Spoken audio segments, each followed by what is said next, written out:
Je bénis le Seigneur. Il nous fait la grâce de nous retrouver encore aujourd'hui pour partager la parole du Seigneur, partager autour de puiser la sagesse des proverbes. Et je veux avant tout qu'on puisse remercier le Seigneur, qu'on puisse lui rendre toute la gloire, car c'est lui qui nous réveille encore ce matin. C'est l'expression de son amour, de sa bonté. Est-ce qu'on peut dire merci à Jésus? Père, nous te rendons toute la gloire, nous bénissons ton nom. Te disons merci, Seigneur. Toi qui permets encore ces temps, nous te disons, Abba, merci. Abba, merci, Père. Que ce jour qui commence avec ce message sur la sagesse imbibe notre journée, imbibe notre existence. Et que, Seigneur, nous soyons remplis de ta sagesse. Nous soyons débordants de ta sagesse. Merci, Père. Amen. Alors, hier, on a été bénis, n'est-ce pas? Nous avons introduit un sujet, c'était la sagesse et l'intelligence, notre plus grande fortune. Donc déjà, qui a été béni, déjà parce que nous avons partagé. Voilà, super. Je vois beaucoup de réactions. Je vois déjà des réactions. Amen. Alors, aujourd'hui, on devait commencer à toucher la seconde partie de ce message. Et la seconde partie de ce message, c'est comment chercher la sagesse.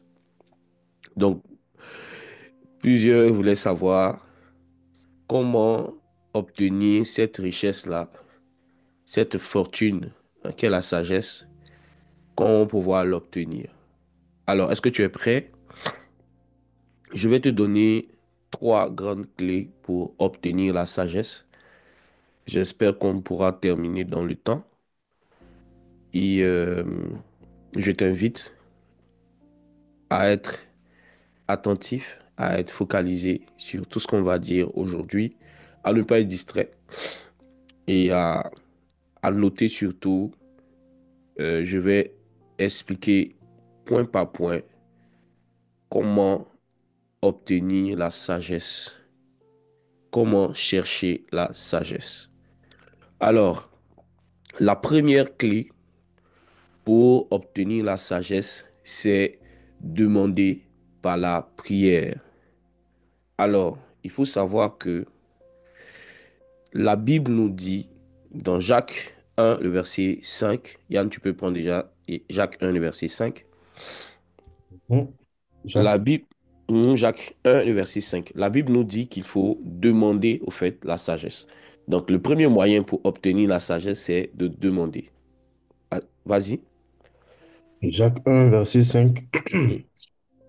Si quelqu'un d'entre vous manque de sagesse, il la demande à Dieu, qui donne à tous simplement et sans reproche, et elle lui sera donnée.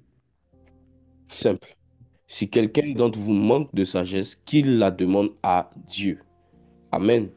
Alors, il faut savoir que le chemin que le Seigneur nous montre ici par Jacques, c'est de demander la sagesse lorsqu'on est conscient que nous manquons la sagesse.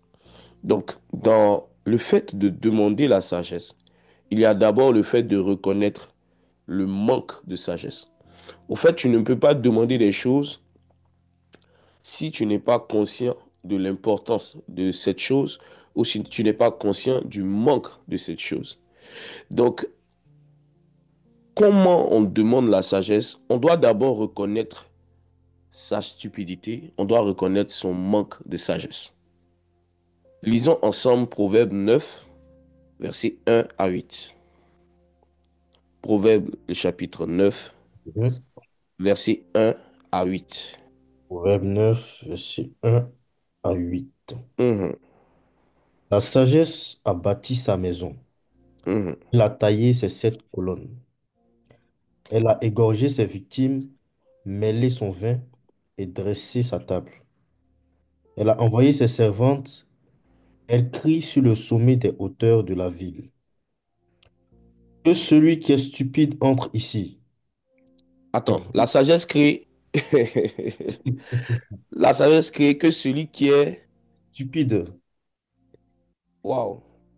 Mes frères et sœurs, celui qui n'aime pas être traité de stupide, d'insensé, ne peut jamais recevoir la sagesse. Au fait, pour demander la sagesse, il faut reconnaître qu'on est stupide.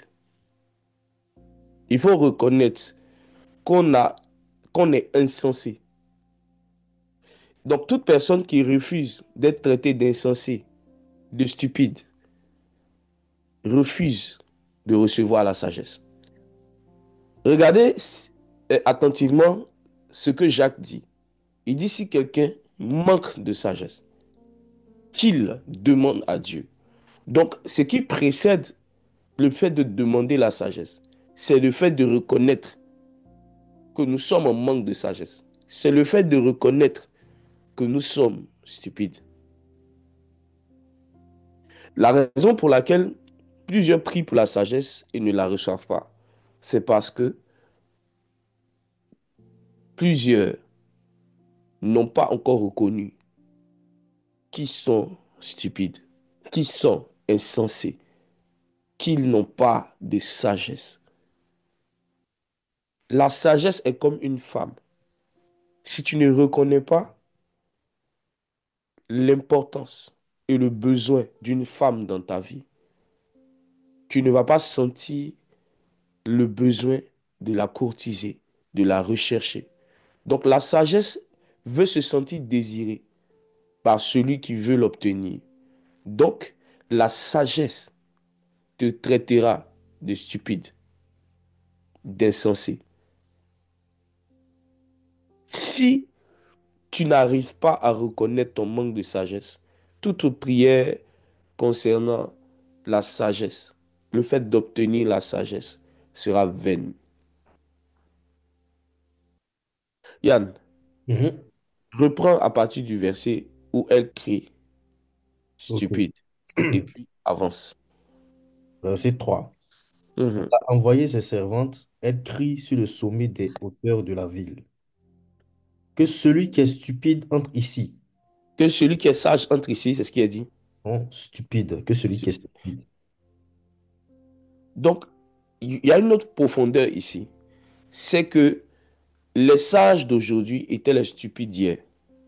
Wow. Au fait, le début de la sagesse, c'est la reconnaissance de sa stupidité. Que celui qui est stupide entre ici. La sagesse n'est pas pour les sages. La sagesse est pour les hommes qui se reconnaissent stupides. Continuons. Hmm.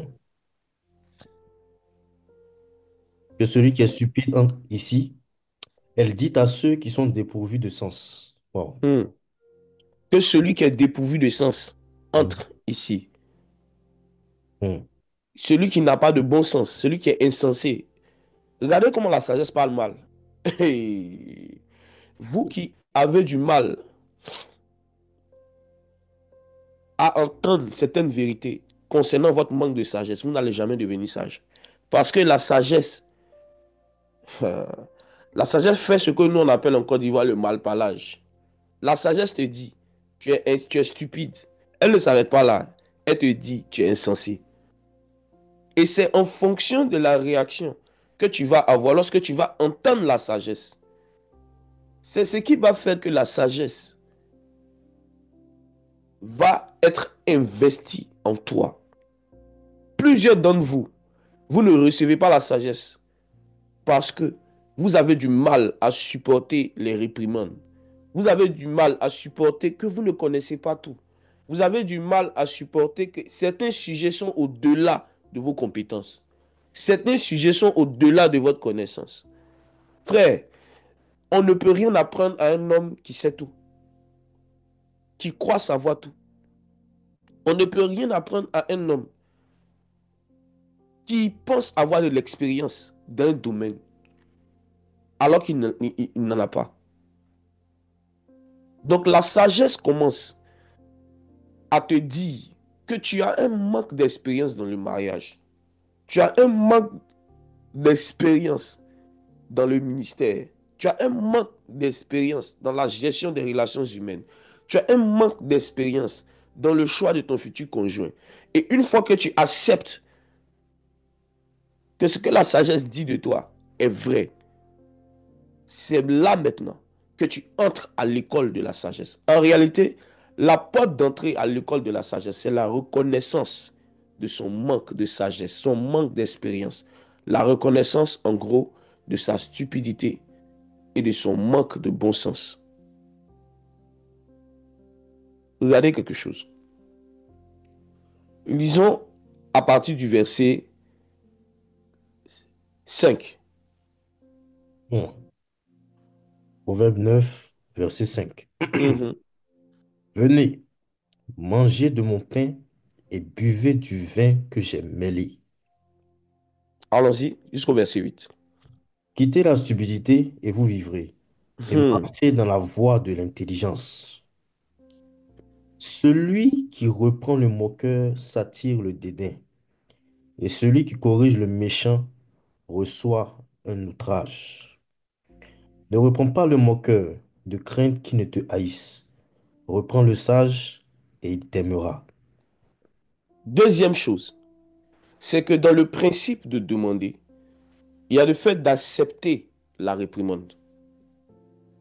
On ne devient pas sage parce qu'on a simplement demandé.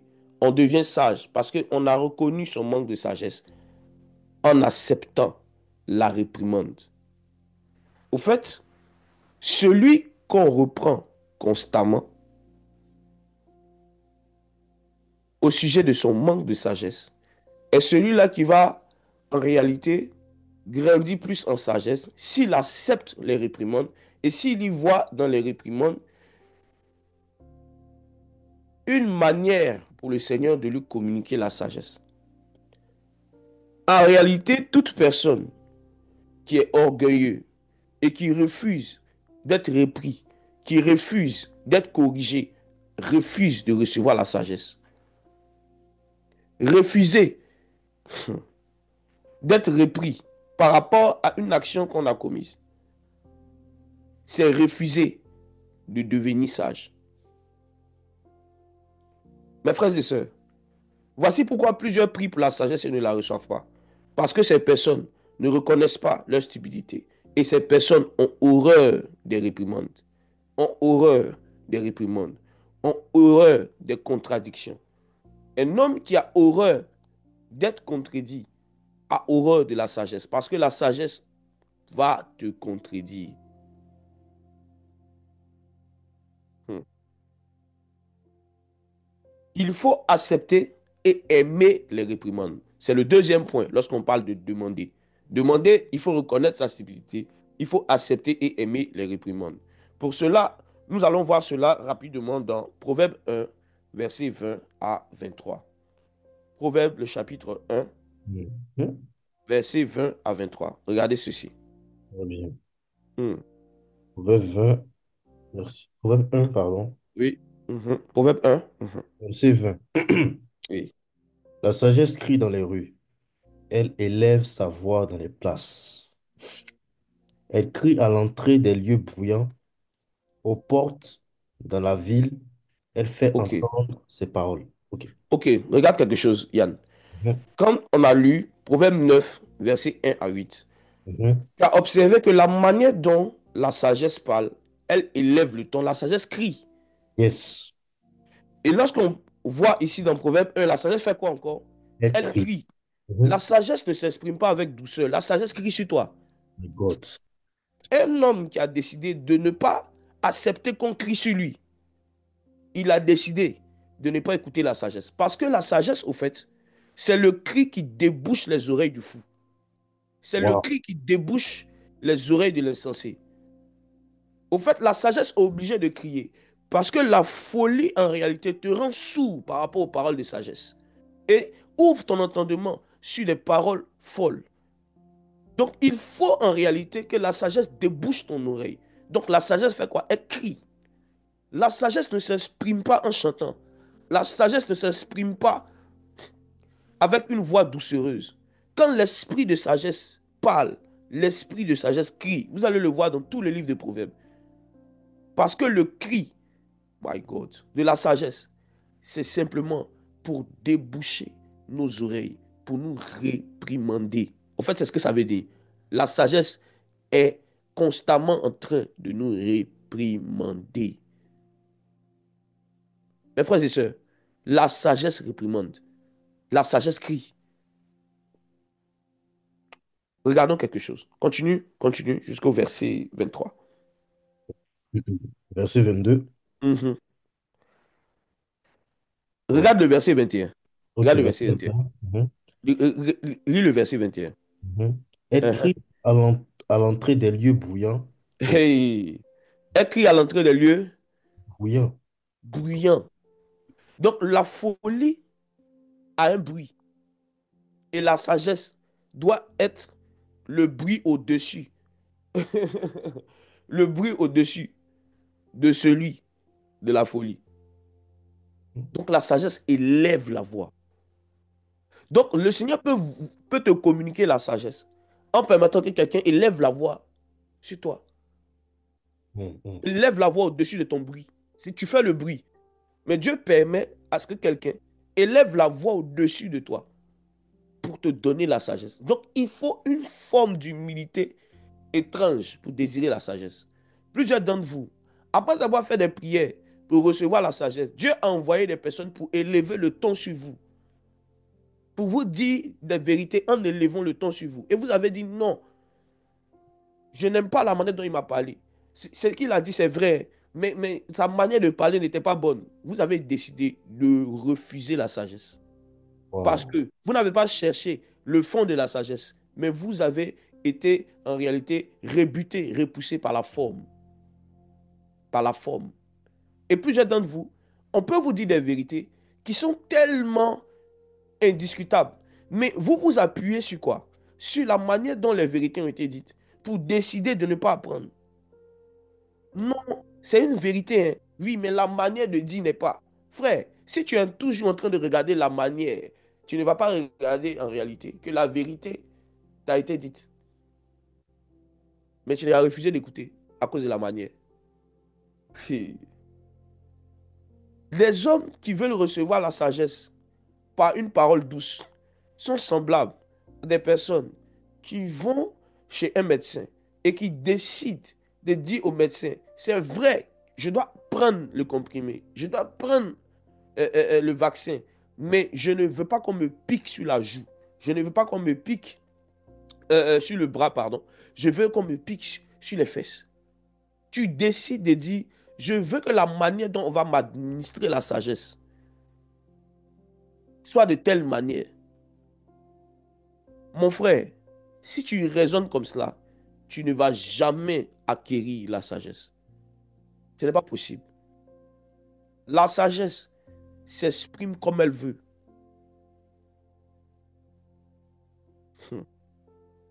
Elle crie à l'entrée des lieux bruyants, aux portes de la ville. Elle fait entendre ses paroles, mais par un cri. Lisons le verset 22. Mhm. Yes. Et je vais finir le verset 21. Aux portes dans la ville, Mhm, mhm, elle fait entendre ses paroles.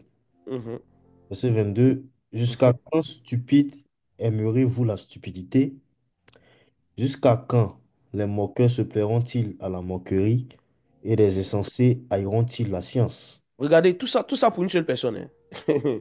Les stupides, les moqueurs, les insensés. La sagesse nous traite de ces mots-là. Demander, c'est accepter la réprimande. Lisons le verset 23. Tournez-vous pour écouter mes réprimandes. Voici, je répandrai sur vous mon esprit, je vous ferai connaître mes paroles. À quel moment la sagesse va faire connaître ses paroles, Yann, dans ce verset? Elle dit, tournez-vous pour Hmm. écouter mes réprimandes. Ah, on ne peut pas entendre. la parole de la sagesse, si on ne sait pas tourner pour écouter les réprimandes, au fait, la sagesse, c'est l'écoute des réprimandes. Wow. Tu as pensé que la sagesse, c'est écouter des paroles motivantes. Mais la sagesse, souvent, c'est écouter des paroles qui vont te décourager. C'est écouter des paroles qui vont te décourager par rapport à une mauvaise attitude que tu as. Le début de la sagesse, c'est la réprimande. Tournez-vous pour écouter mes réprimandes. Soyez attentifs aux paroles des réprimandes. Voyez la vérité en ces choses. Et c'est à partir de cet instant que vous allez devenir sage. Acceptez les réprimandes. Acceptez qu'on vous reprenne. Acceptez que vous ne connaissez pas. Acceptez que vous avez fait des erreurs. Évitez de discuter à tout bout de champ. Non, c'est une vérité. Mais la manière dont elle a été dite n'est pas bonne, n'est pas bonne, n'est pas bonne. En fait, tu es en train de fuir la sagesse. Tu es en train de fuir la sagesse. La sagesse veut crier sur toi. Il dit non, la sagesse, donne-moi la parole de sagesse, mais ne crie pas sur moi. Moi, je n'aime pas qu'on crie sur moi, je n'aime pas, tu ne vas jamais devenir sage.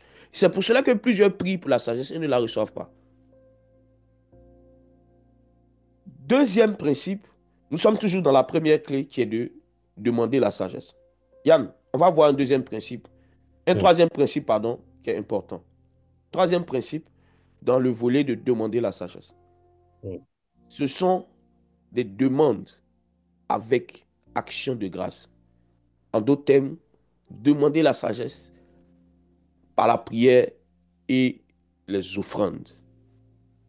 Regardons ensemble 2 Chroniques 1, du verset 6 à 10. 2 Chroniques, Un, oui, du verset 6 à 10. verset 6. Mhm. Et ce fut là sur l'autel des reins qui était devant la tente d'assignation que Salomon offrit à l'Éternel 1000 holocaustes.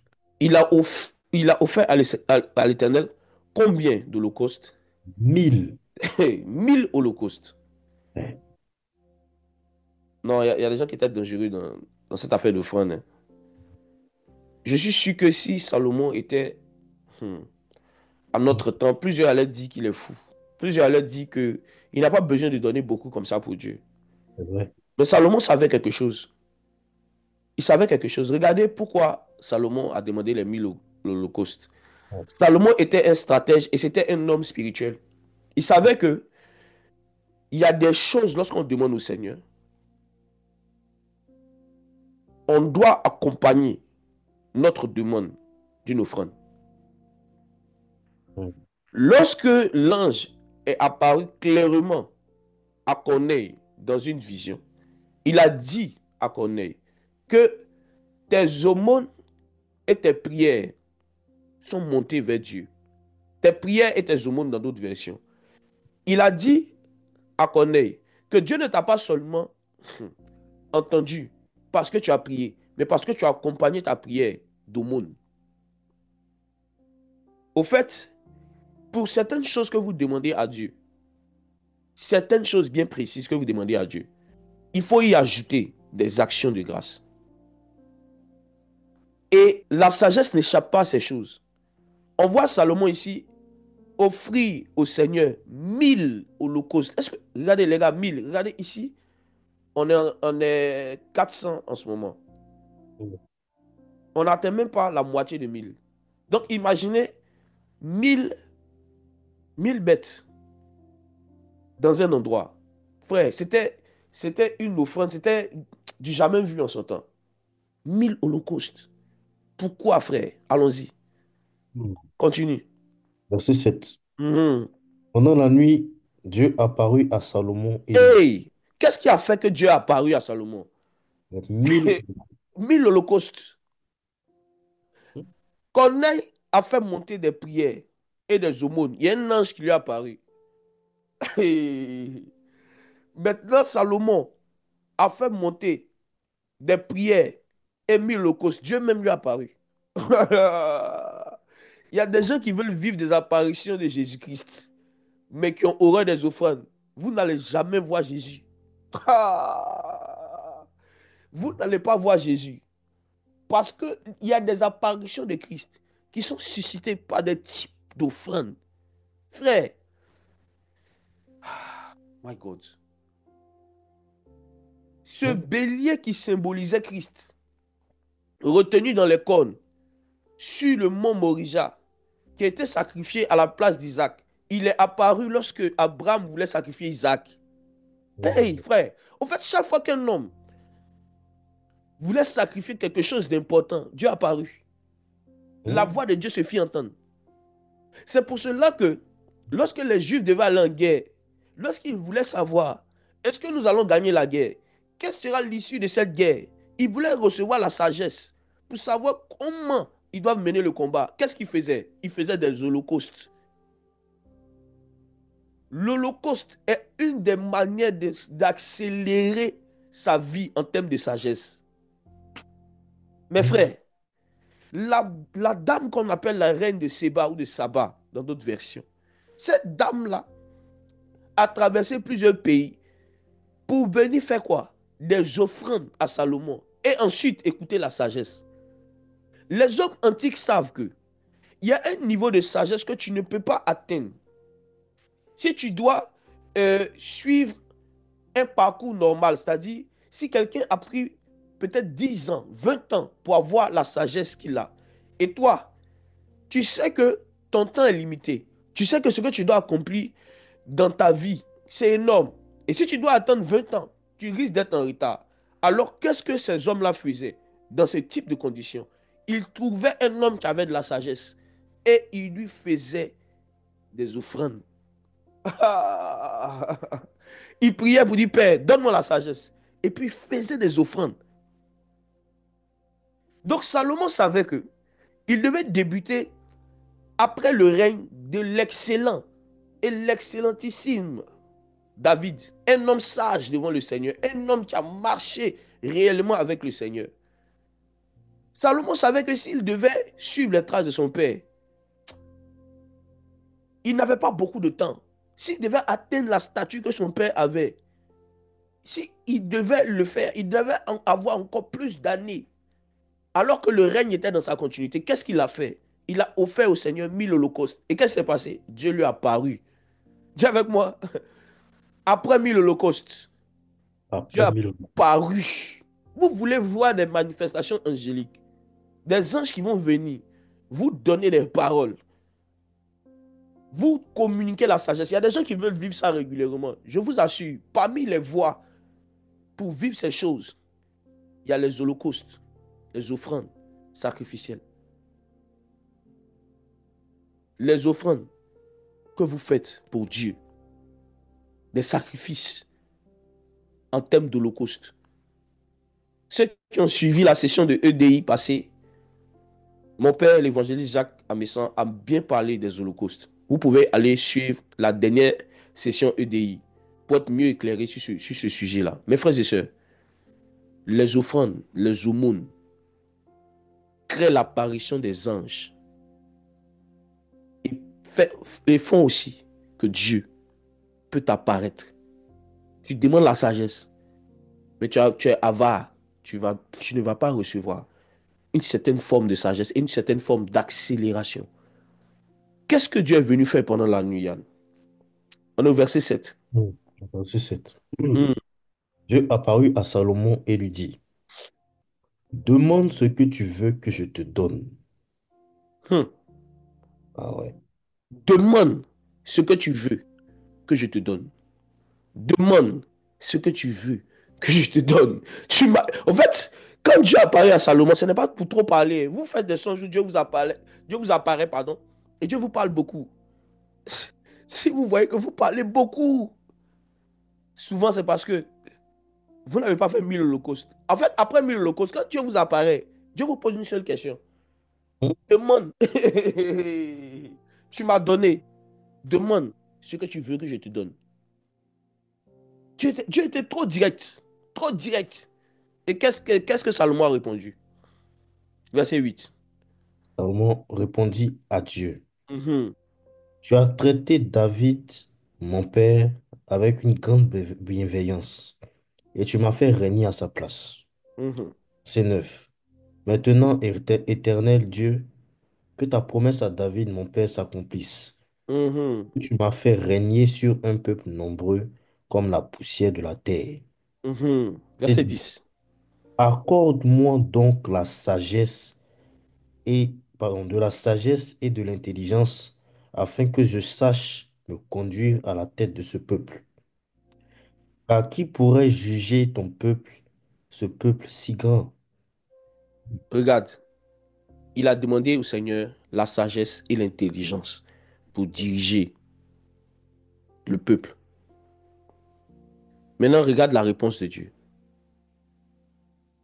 Regarde la réponse de Dieu. Yes. Verset 11. Mhm, Dieu dit à Salomon, puisque c'est là ce qui est dans ton cœur, puisque tu ne demandes ni des richesses, ni des biens, ni de la gloire, ni la mort de tes ennemis, ni même une longue vie, et que tu demandes pour toi de la sagesse et de l'intelligence, afin de juger mon peuple sur lequel je t'ai fait régner, la sagesse et l'intelligence te sont accordées. non, la sagesse et l'intelligence te seront accordées, c'est ce qu'il a dit. Te sont. Dieu a donné la sagesse à Salomon après 1000 holocaustes, instantanément. Au fait, les offrandes, lorsque vous demandez la sagesse, accélère la matérialisation de la sagesse dans votre vie. Voici le secret. C'est que lorsque tu écoutes les réprimandes, tu vas recevoir la sagesse. Hein? Progressivement, tu seras investi de la sagesse. Mais lorsque tu accompagnes tes prières de certains types d'offrandes que Dieu te demande, tu, tu- tu accélères en termes de remplissage de sagesse. C'est pour cela que moi, j'ai dit des chrétiens qui sont avares, qui ont peur des offrandes. Il y a un niveau de sagesse qu'ils ne pourront pas atteindre. Les hommes sages, ce sont des hommes qui font des offrandes. Ce sont des hommes qui investissent dans la connaissance. Ce sont des hommes qui font des offrandes. Restons d'abord dans le cadre. Ils font des offrandes. Dis avec moi les offrandes. Les offrandes. Oh, le Seigneur dit, la sagesse t'est accordée maintenant. C'est pas après. C'est même pas après. Ce n'est même pas après. C'est maintenant. Tu veux la sagesse maintenant. Il ne faut pas être seulement un homme qui prie. Il faut faire comme Salomon. Suis le modèle de Salomon. Maintenant, regarde, Yann. Ceux qui étaient là hier, on a lu Proverbe 3, verset 16. Yes. Rappelez-vous de ce qu'il y avait dans la main droite de la sagesse. Qu'est-ce qui était dans la main droite de la sagesse? La longévité.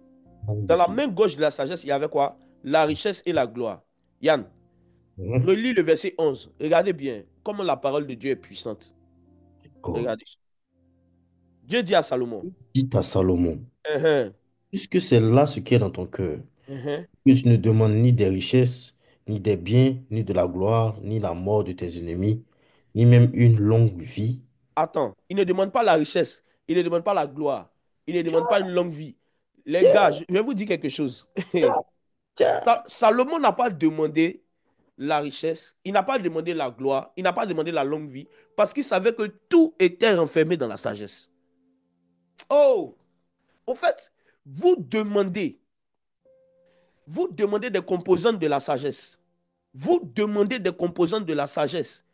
Oh, c'est pour cela que vous avez ces composantes à moitié. Demandez le package. Demandez le package. Le package pour le succès. Le package pour une vie remplie de joie, c'est la sagesse. Le package pour une longue vie, c'est la sagesse. Le package, mon frère, oh my God, pour la richesse, c'est la sagesse. Ne demande pas l'argent. Demande le package. Demande la sagesse. Demande la sagesse. Demande la sagesse.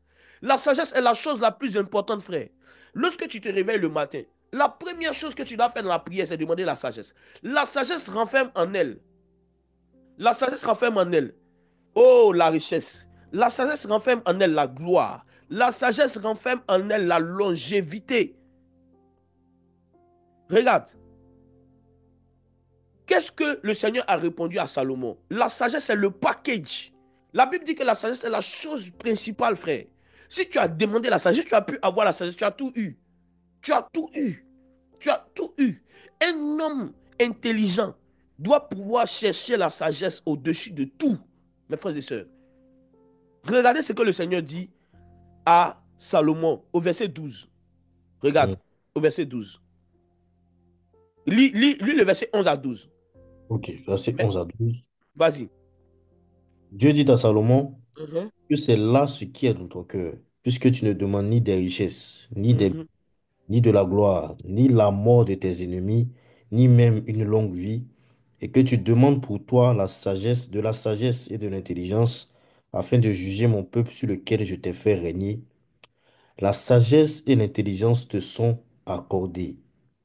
Je te donnerai en outre Oh, des... attends. Il dit, je te donnerai en outre En outre, la sagesse et l'intelligence te seront accordées. Mais j'ajoute, parce que la sagesse et l'intelligence ne peuvent pas venir sans ce qui précède.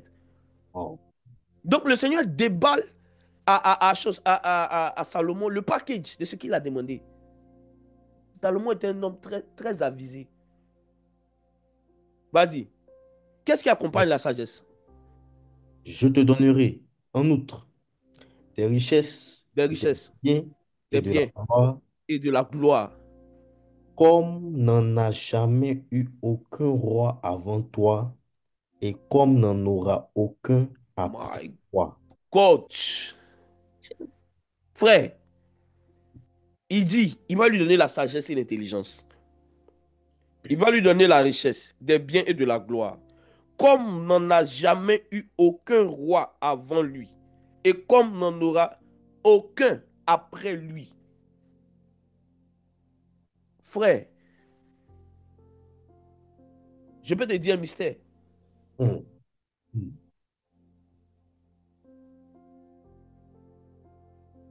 Yes.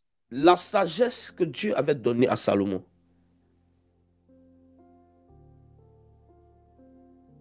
après avoir fait une demande et 1000 holocaustes, c'est une sagesse qui est venue avec tout son package. La richesse, la gloire, des biens en abondance. Ce qui fait que tu n'obtiens pas la richesse, tu n'ob- tu n'obtiens pas les biens, c'est parce que tu ne cherches pas la sagesse et l'intelligence. Au fait, toute forme de réussite humaine dans cette vie ne peut se faire en dehors de l'acquisition de la sagesse. C'est pour cela que la Bible dit que la sagesse est la chose principale. Au fait, tout ce qu'un homme peut rêver sur la terre, s'il a réussi à avoir la sagesse, il a tout. C'est pour ça que la sagesse est notre plus grande fortune. Parce que la sagesse en elle-même renferme tout ce dont un être humain a besoin sur la terre pour vivre. Est-ce que vous vous en rendez compte? Tout ce que tu as besoin pour vivre, tout ce qui fait l'objet de la recherche de toute une vie se renferme dans une seule chose, la sagesse. Regardez quelque chose. Prenons ensemble le temps est avancé parce qu'on va seulement partager une seule clé, mais je pense que cette clé va te bénir et va te Ok. faire acquérir la sagesse. Amen. Regardons ensemble Marc 14, Mm. verset 3 à 7. Marc 14, verset 3 à 7. Marc 14, verset 3 à 7. Comme Jésus était à Béthanie, dans la maison de Simon le lépreux, une femme entra pendant qu'il se trouvait à table. Elle tenait un vase d'albâtre qui renfermait un parfum de nard pur de grand prix. Et ayant rempli le vase, elle répandit le parfum sur la tête de Jésus. Verset 4. Mhm. Quelques-uns exprimèrent contre eux leur indignation. À quoi bon perdre ce parfum? On aurait pu le vendre plus de 300 deniers et les donner aux pauvres. Et ils s'irritaient contre cette femme. Verset 6. Mais Jésus dit, laissez-la. Pourquoi lui faites-vous de la peine? Elle a fait une bonne action à mon égard. Ok, regarde, on va s'arrêter au verset 6. Bon, lis le verset 7. Ok, verset 7. Car vous avez toujours les pauvres avec vous, et vous pouvez leur faire du bien quand vous voulez, mais vous ne m'avez pas toujours. Ok, regardons un peu cette histoire-là. Voici une dame qui a vu Jésus-Christ. Elle a vu Jésus-Christ. Celui qui a dit qu'il y a ici plus que, plus Salomon. que Salomon. Il y a ici plus que Salomon. Elle a vu la sagesse faite chair. Et elle a exprimé le fait que la sagesse a plus de valeur que l'argent. En faisant quoi? En brisant un parfum de très grand prix. Yann, lis le verset 3. Regardez, c'est une offrande que cette femme a fait à Dieu. Yes. Verset 3. Comme Jésus était à Béthanie dans la maison de Simon le lépreux, une femme Mhm. entra pendant qu'il se trouvait à table. Elle tenait un vase d'albâtre qui renfermait un parfum de nard pur de grand prix.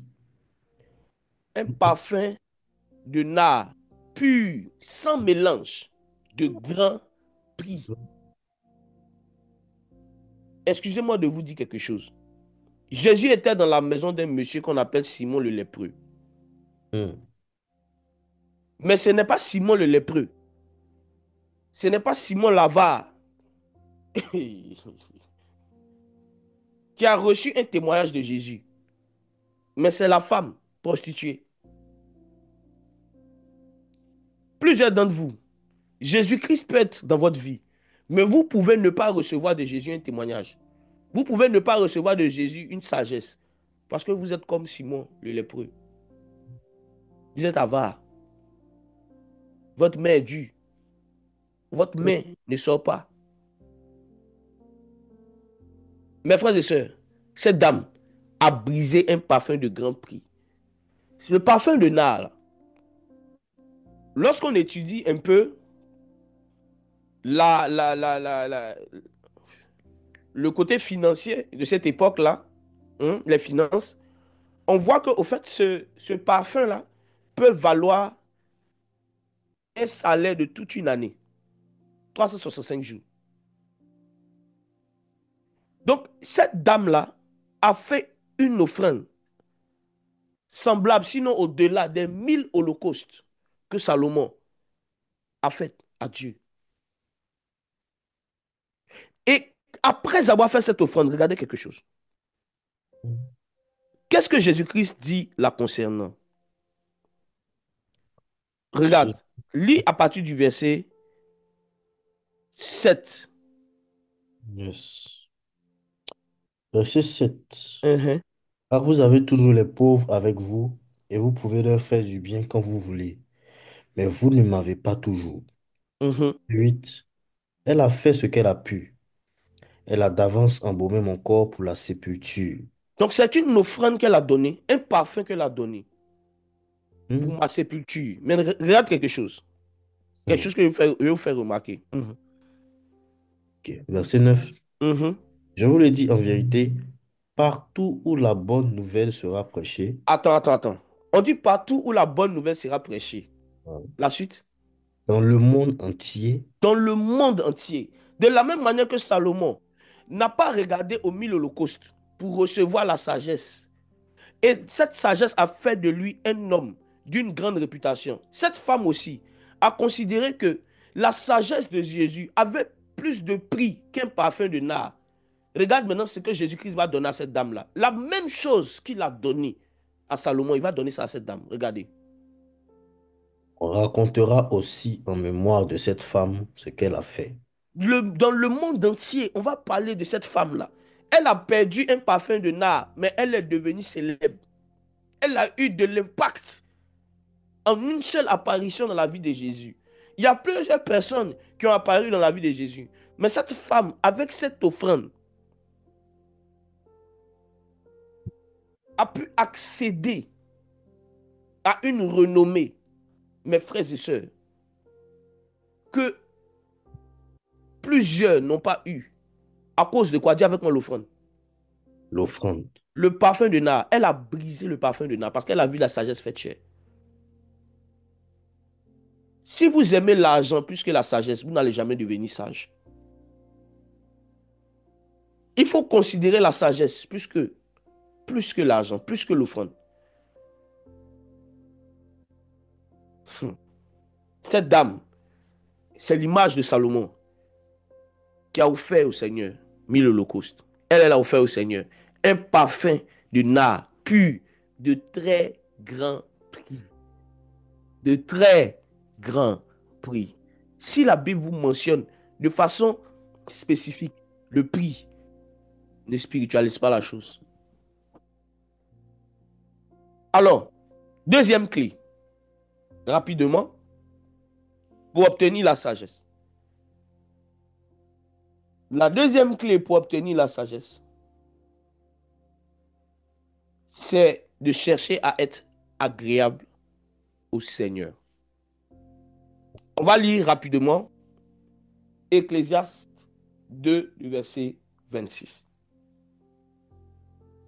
Ecclésiaste 2, verset 26. Mhm. Car il donne à l'homme qui lui est agréable la sagesse, la science et la joie. Et il donne au pécheur le soin de recueillir et d'amasser, afin de donner à celui qui est agréable à Dieu. C'est encore là une vanité et la poursuite du vent. Le Seigneur donne à celui qui est agréable. Quoi? Hmm. La La sagesse. sagesse. Dieu donne à celui qui est agréable la sagesse. Alors, si tu cherches à être agréable à Dieu, si tu cherches à marcher selon ses voies, la récompense que tu vas recevoir, en plus de la vie éternelle, c'est la sagesse. Dieu ne récompense pas en termes de sagesse ceux qui ne cherchent pas à lui être agréable dans toutes ses voies. C'est quoi être agréable à Dieu? La manifestation d'un caractère qui est agréable à Dieu se voit premièrement dans la crainte de Dieu, la Hmm. crainte de l'Éternel. Un Mhm. homme agréable à Dieu, c'est un homme qui le craint. Un homme qui le craint, c'est simplement un homme qui considère Dieu dans toutes ses voies, qui considère ce que la parole de Dieu dit avant de poser une action. Ce n'est pas un homme qui vit en dehors de la parole. C'est un homme qui aligne sa vie, sa volonté, ses choix sur ce que Dieu dit. Quand Dieu voit un homme se comporter comme ça, il lui est agréable et Dieu lui donne la sagesse. C'est pour cela que la Bible va nous dire que le commencement de la sagesse, c'est la crainte de l'Éternel. C'est quoi la crainte de l'Éternel? C'est être agréable à Dieu. C'est ce que ça veut dire simplement. Donc, la première chose pour être agréable à Dieu et recevoir la sagesse, c'est la crainte. La crainte de l'Éternel. Si tu médites sur la crainte, si tu marches comme un homme qui craint Dieu, tu vas recevoir la sagesse. Deuxième manifestation de quelqu'un qui est agréable à Dieu. Lisons ensemble Hébreu 11, verset 6. Hmm. Hébreu 11, verset 6. Hébreux 11, verset 6. 6. Uh-huh. Or, sans la foi, il est impossible de lui être agréable. Car il faut que celui qui s'approche de Dieu croit que Dieu existe et qu'il est le rémunérateur de ceux qui le cherchent. Mes frères et sœurs, la Bible dit que sans la foi, il est impossible de lui être agréable. Alors, il y a des situations qu'un homme peut traverser, qu'une femme peut traverser, qui vont mettre à l'épreuve sa foi, qui vont mettre à l'épreuve sa confiance au Seigneur, qui vont mettre à l'épreuve, en réalité, euh, je veux dire, le fait que cette personne a dit dans le passé, je crois en Dieu, je crois en Dieu. Au fait, Dieu te donne la sagesse au travers de certaines épreuves. Hmm. Et ces épreuves-là, en fait, ont pour but de faire ressortir en toi une confiance en Dieu. Parce que la foi ici dont il s'agit, ce n'est pas seulement croire au Dieu pour le miraculeux, mais c'est la confiance en Dieu. Au fait, chaque fois que tu traverses des épreuves et tu gardes ta confiance en Dieu, tu te rends agréable et tu acquiers la sagesse. Mm. L'épreuve, en réalité, c'est, c'est un récipient par lequel le Seigneur nous communique la sagesse. L'épreuve, en réalité, a pour but de faire ressortir une confiance que vous avez au Seigneur. Il y a des personnes ici, vous pleurez après le mariage, vous criez après certaines bénédictions, certaines grâces. Mais est-ce que vous faites confiance à Dieu? Est-ce que vous faites confiance au Seigneur? Quand je parle de faire confiance au Seigneur, est-ce que vous décidez de rester dans les voies du Seigneur jusqu'à ce que vous désirez avec lui vous soit accordé? Mes frères et sœurs, la foi est ce qui nous rend agréable. La confiance en Dieu. J'ai foi que Dieu va agir, mais j'ai confiance en Dieu. C'est pour cela que je reste ferme. Je reste ferme. Je reste ferme. Je reste fidèle. Ici, le mot ici, or sans la foi, il est impossible de lui être agréable. Ce n'est pas seulement croire que Dieu existe, qu'il est le rémunérateur de celui qui le recherche, mais c'est aussi être fidèle. Être fidèle. Être fidèle. Être fidèle. Croire en ce que Dieu vous a dit. Quand un homme croit, il devient agréable et Dieu lui donne la sagesse. Rapidement. Dernière clé. La troisième clé. La troisième clé pour devenir sage. Allons-y ensemble dans 2 Timothée 3, versets 14 à 17. La troisième clé, c'est connaître et maîtriser les saintes lettres. Connaître et maîtriser les saintes lettres. 2 Timothée 3, 14 à 17. De Timothée 3, versets 14 à 17. Hmm, Toi, demeure dans les choses que tu as apprises et reconnues comme certaines, sachant de qui tu les as apprises. hmm. Verset 15. Dès ton enfance, tu connais les saintes écritures, pardon, les saintes lettres qui peuvent te rendre sage à salut par la foi en Jésus-Christ. Les saintes lettres peuvent te rendre sage à salut Mm. par la foi. Vous voyez encore le principe de la foi. Vous voyez ce que je disais? Développer la foi, c'est rechercher la sagesse. Mais ici, ce que je veux vous faire comprendre et remarquer, c'est que Paul dit que si Timothée demeure dans les choses qu'il a apprises, s'il Mm. demeure dans ces saintes lettres, Mm. s'il demeure dans ces saintes lettres vont rendre Timothée sage. Au fait, la troisième chose, c'est que connaître les Écritures, avoir une vie de méditation, c'est rechercher à devenir sage. Ce qui nous rend sage, c'est chercher à connaître et à maîtriser les saintes lettres. Connaître et maîtriser les saintes lettres. Est-ce que tu peux répéter ça avec moi? Connaître Mm. Connaître et maîtriser et maîtriser les saintes lettres. les saintes lettres. Combien parmi vous ici, depuis le début de cette année, ont participé à un challenge pour lire leur Bible, ne serait-ce qu'en un an? Combien? Je peux voir une estimation en commentaire.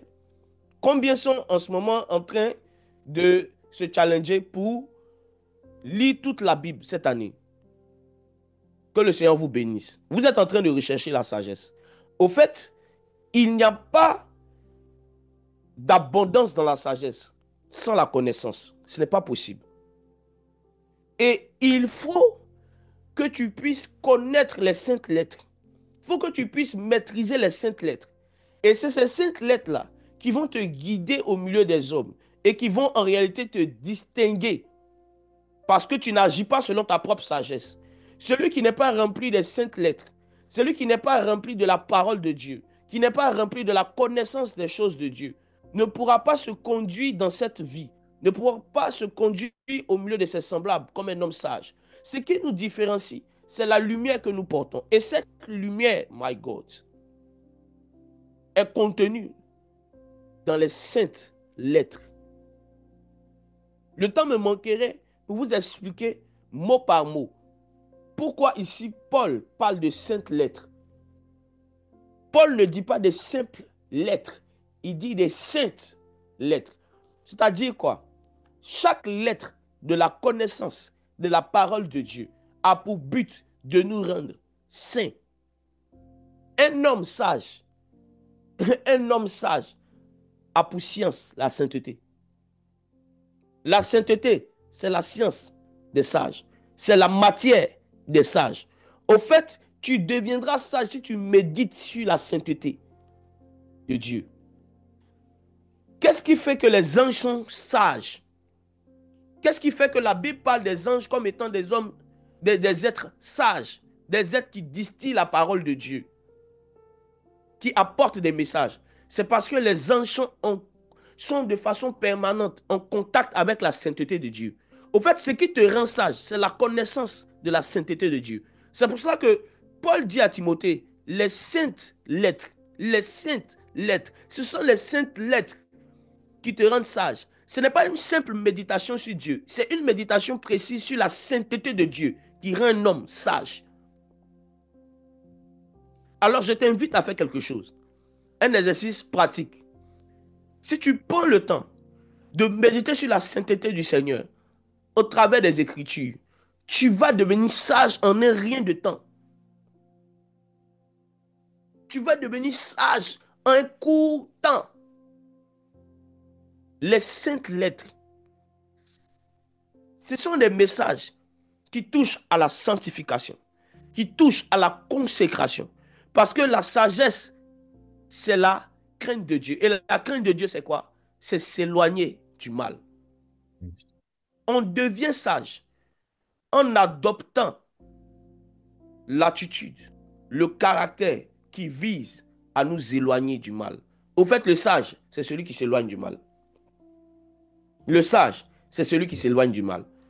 Et pour pouvoir mieux t'éloigner du mal, il faut connaître la sainteté de Dieu au travers des saintes lettres. Alors, je termine. Nous avons parlé de 3 clés pour recevoir la sagesse. La première clé, demander par la prière. Demander, obéir au principe de reconnaître sa stupidité, accepter et aimer les réprimandes et accompagner aussi la prière d'action de grâce. Nous avons parlé de la deuxième clé qui est être agréable à Dieu. Et j'ai parlé de 2 choses, 2 principes pour être agréable à Dieu. Il y en a plusieurs, mais j'ai parlé principalement de la crainte de Dieu et j'ai parlé aussi de la foi. Alors, j'ai traité ensuite la troisième clé, qui est connaître et maîtriser les saintes lettres, c'est-à-dire méditer sur la sainteté de Dieu au travers des Écritures. Et j'ai terminé pour vous dire que l'homme sage, en réalité, un homme sage, c'est celui qui s'éloigne du mal, c'est tout. C'est tout. Comment définir le sage? Un homme qui a l'art de s'éloigner du mal. Mais tu ne peux pas avoir cet art-là si tu ne t'approches pas des saintes lettres. Parce que tu peux t'éloigner d'un péché que tu connais. Mais un péché dont tu es ignorant, tu vas vivre dedans, tu vas te vautrer dedans. Alors, on va prier. Pour ces 2 minutes qui nous restent, on va prier. Tu vas dire, Père, rends-moi sage. Donne-moi d'aimer la sagesse, pardon, plus que l'argent. Donne-moi d'aimer la sagesse plus que tout. Prions ensemble. Père, rends-nous sages. Donne-nous d'aimer la sagesse. Nous désirons ta sagesse. Nous désirons nous éloigner du mal. Nous désirons pratiquer la sagesse. Pratiquer la sagesse en toutes choses. Donne-nous, Seigneur, là, oh my God, d'être des hommes sages, de s'éloigner du mal, de méditer sur les saintes lettres. Communique-nous cette grâce. Père, active en nous cette grâce. Au nom puissant de Jésus-Christ que j'ai prié, je prie pour vous, que le Seigneur vous investisse de sa sagesse et que sa sagesse vous conduise, que sa sagesse vous guide, que le Seigneur commence pour plusieurs à vous investir encore de sa sagesse. Que la main du Seigneur soit sur vous. Je vous dis shalom, Dieu vous bénisse. Aimez la sagesse, recherchez la sagesse. C'est épuiser la sagesse des proverbes. Que le Seigneur vous bénisse. Amen.